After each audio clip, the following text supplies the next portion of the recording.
Ticket ಸಿಗದೆ cricket ಪ್ರಿಯರು ಒಂದು ಕಡೆ ಟಿಕೆಟ್ಗಾಗಿ ಪರದಾಡ್ತಿದ್ದಾರೆ. ಆದರೆ ಮತ್ತೊಂದು ಕಡೆ ಟಿಕೆಟ್ ಕೃತಕ ಅಭಾವ ಸೃಷ್ಟಿಸಿ ದುಪ್ಪಟ್ಟು ಬೆಲೆಗೆ ಐಪಿಎಲ್ ಟಿಕೆಟ್ ಮಾರಾಟ ಮಾಡಲಾಗ್ತಿದೆ.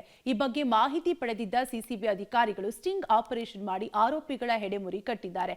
ಸಿಸಿಬಿ ವಿಚಾರಣೆ ವೇಳೆ ಕೆಎಸ್ಸಿಎ ಸದಸ್ಯನೇ ಈ ದಂಧೆಯಲ್ಲಿ ಇರೋದು ಬಯಲಾಗಿದೆ.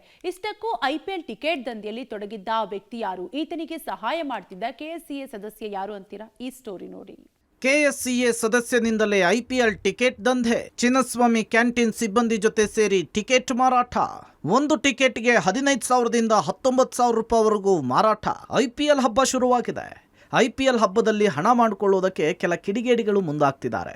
ಕಾಳಸಂತೆಯಲ್ಲಿ ಐಪಿಎಲ್ ಟಿಕೆಟ್ ಮಾರಾಟ ಮಾಡಿ ಹಣ ಮಾಡಿಕೊಳ್ಳುವ ಇರಾದೆಯಲ್ಲಿದ್ದಾರೆ. ಹೀಗಾಗಿ ಮಾರ್ಕೆಟ್ನಲ್ಲಿ ಐಪಿಎಲ್ ಟಿಕೆಟ್ ಅಭಾವ ಸೃಷ್ಟಿ ಮಾಡಿ ಕ್ರಿಕೆಟ್ ಪ್ರಿಯರಿಗೆ ದುಪ್ಪಟ್ಟು ಹಣಕ್ಕೆ ಟಿಕೆಟ್ ಮಾರಾಟ ಮಾಡ್ತಿದ್ದಾರೆ. ರಾಜಧಾನಿಯಲ್ಲಿ ಕಾಳಸಂತೆಯಲ್ಲಿ ಐಪಿಎಲ್ ಟಿಕೆಟ್ ಮಾರಾಟವಾಗ್ತಾ ಇರೋ ವಿಚಾರ ಸಿಸಿಬಿ ಅಧಿಕಾರಿಗಳ ಕಿವಿಗೆ ಬಿದ್ದಿದ್ದೇ ತಡ ಅಧಿಕಾರಿಗಳು ಅಲರ್ಟ್ ಆಗಿದ್ದಾರೆ. ಕಾಳಸಂತೆಯಲ್ಲಿ ಟಿಕೆಟ್ ದುಪ್ಪಟ್ಟು ಬೆಲೆಗೆ ಮಾರಾಟ ಮಾಡ್ತಾ ಇದ್ದವರ ಹೆಡೆಮುರಿ ಕಟ್ಟಿದ್ದಾರೆ. ಎಲ್ಎಸ್ಜಿ ಪಂದ್ಯದ ವೇಳೆ 100 ಟಿಕೆಟ್ ಮಾರಾಟ.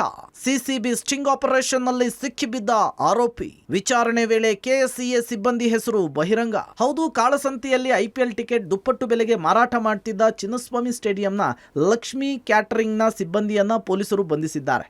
ಸ್ಟಿಂಗ್ ಆಪರೇಷನ್ ನಡೆಸಿದ ಸಿಸಿಬಿ ಅಧಿಕಾರಿಗಳು ಗ್ರಾಹಕರ ಸೋಗ್ನಲ್ಲಿ ಹೋಗಿ ಚಂದ್ರಶೇಖರ್ನನ್ನ ಭೇಟಿ ಮಾಡಿ ಐಪಿಎಲ್ ಟಿಕೆಟ್ ಕೇಳಿದ್ದಾರೆ. 15,000 ಬೆಲೆ ಬಾಳುವ ಒಂದು ಟಿಕೆಟ್ ಅನ್ನು 19,000ಕ್ಕೆ ಖರೀದಿಸಿ ಮತ್ತಷ್ಟು ಟಿಕೆಟ್ಗೆ ಬೇಡಿಕೆ ಇಟ್ಟಿದ್ದಾರೆ. ಯಾವಾಗ ಕೊಡೋದಕ್ಕೆ ಚಂದ್ರಶೇಖರ್ ಮುಂದಾಗ್ತಾನೋ ಆಗ ಚಂದ್ರಶೇಖರ್ನನ್ನ ಬಂಧಿಸಿ ವಿಚಾರಣೆಗೊಳಪಡಿಸಿದ್ದಾರೆ. ಇನ್ನು ವಿಚಾರಣೆಯ ವೇಳೆ ಚಂದ್ರಶೇಖರ್ ಕೆಎಸ್ಸಿಎ ಸದಸ್ಯನ ಹೆಸರನ್ನ ಬಾಯ್ಬಿಟ್ಟಿದ್ದಾನೆ. ಕೆಎಸ್ಸಿಎ ಸದಸ್ಯ ಗಣೇಶ್ ಹರಿಕೇಶ್ ಜೊತೆಗೆ ಸೇರಿ ಹೆಚ್ಚಿನ ಬೆಲೆಗೆ ಟಿಕೆಟ್ ಮಾರಾಟ ಮಾಡ್ತಿರೋದಾಗಿ ಹೇಳ್ಕೊಂಡಿದ್ದಾನೆ. 2 ಕಂಪನಿಗಳಿಂದ ಆನ್ಲೈನ್ ಟಿಕೆಟ್ ಪಡೆದು ಮಾರಾಟ.